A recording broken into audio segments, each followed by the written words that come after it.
Today is Holi. This means recognizing that essentially life is a very exuberant process. But because of human inexperience of how to deal with their cerebral capabilities, the most fundamental two faculties of memory and imagination, people remember everything that they should not, and they forget everything that they should. And they imagine all kinds of things that they should not, and they cannot imagine something that will make their life beautiful. So Holi, if those of you who are not aware of this, on this day all over India, people throw colors at each other. They drench themselves in color. This is the day people are head to toe in all kinds of color, to symbolize that the essence of life is exuberance. And the reason why it's become so serious is because we remember things that we should not, and we imagine things that we should not.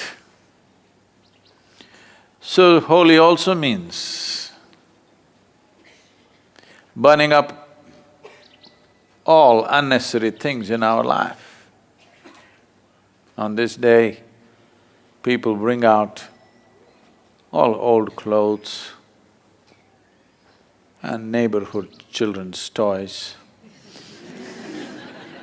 That's enterprise. All kinds of things that they don't need, they pile it up on the street and burn it.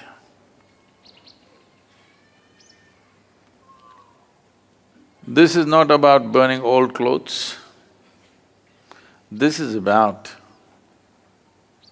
burning the memories of the past 1 year, so that today you can be like a fresh life, exuberant on. So this is that day, and all of you are looking at me very seriously.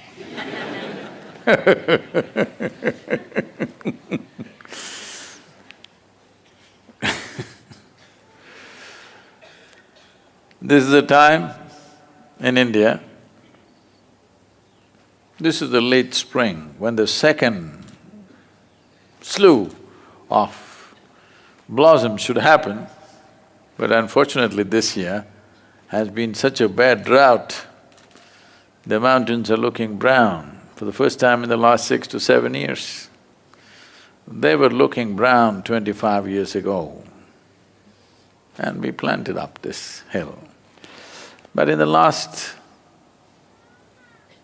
6, 7, 8 years, it's never looked brown, it's always been green. This year, it's turned brown because there has been no rain for almost 5 months now. But especially if the plants are not able to flower, the human being should assist. Hello? Plants are not able to flower due to lack of nourishment.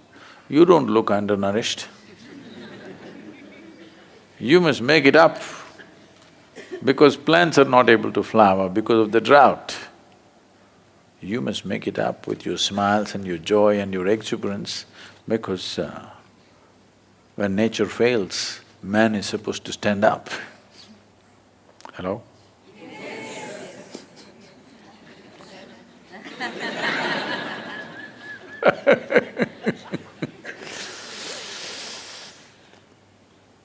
The problem with a whole lot of people is they're constantly giving themselves a lecture.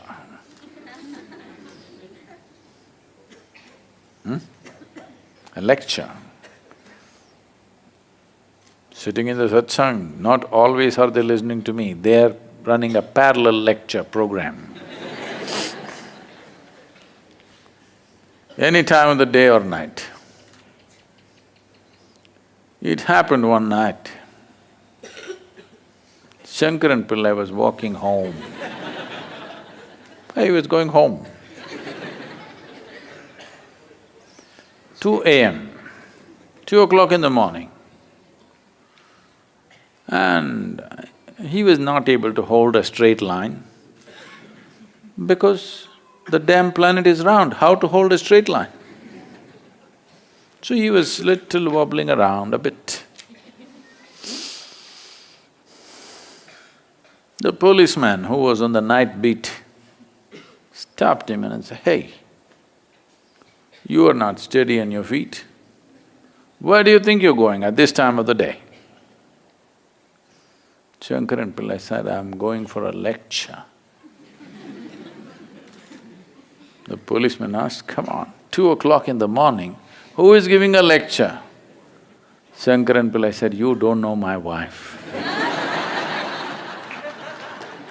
It doesn't matter what time I get back, I get a lecture."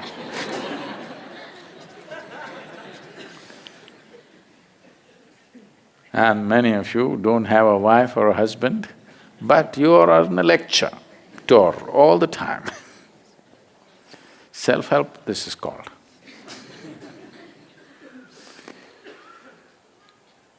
Just to stop this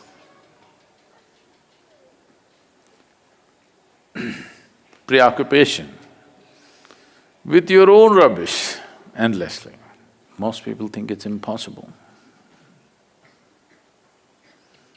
This is because they have not stopped identifying with their thought. Once you identify with it, you can't stop it. There is no need to stop it. You just have to disidentify with it because the content of your thought filled in from outside, isn't it? The content of your thought is not yours, borrowed. If you just say, "This is not mine," that's all you have to do. You don't have to give it up. If you just see, what's happening in my head is not really mine, then you will see it'll buzz around for some time and you identify with it so much. It is yours and you think it's a smart thought, though it's stupid. Everybody thinks it's stupid, but you think it's smart. Doesn't matter, it messes up your life, but still you think it's smart. It doesn't let you sit down in one place, if not in ecstasy, at least peacefully, but you still think it's smart. If you do not know even how to be at ease, that's not smart, isn't it? Hello? You don't even know how to be at ease. How can you call this smart?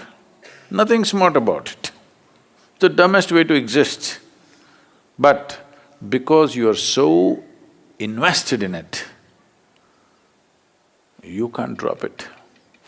Today is Holi. Time to burn up the old, and especially because spring is not manifest due to lack of rains, you must.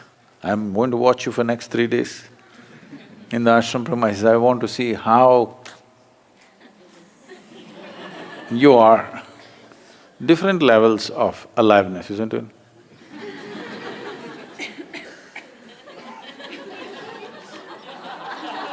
Yes, different levels of aliveness.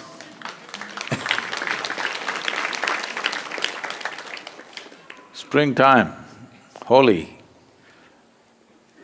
we want you to sit with maximum aliveness.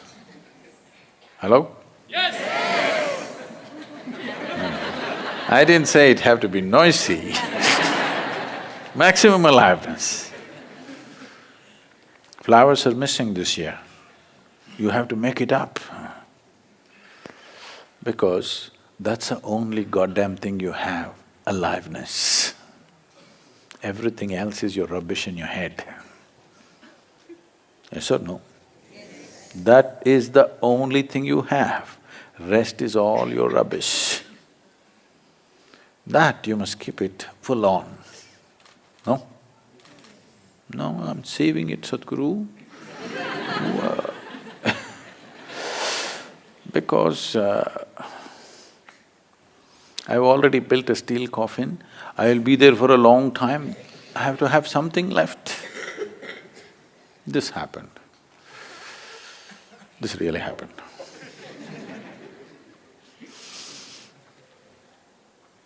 Again at 2 a.m. in the morning, the public prosecutor called the judge. The butler in the house said, "I can't wake him up, it's 2 o'clock in the morning." He said, "No, this is very urgent, you have to." Then he connected.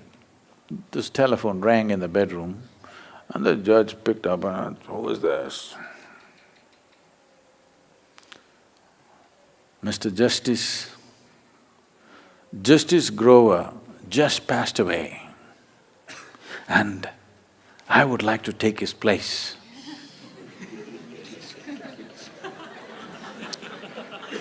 So the judge said, "Well, I got no objection if the undertaker doesn't mind."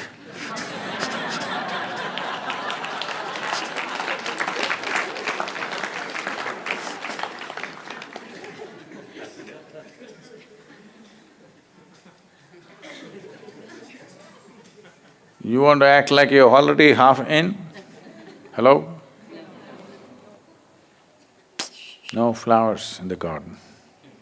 You should make it up. I'm going to watch you for next 3 days, how spring blossoms. Okay?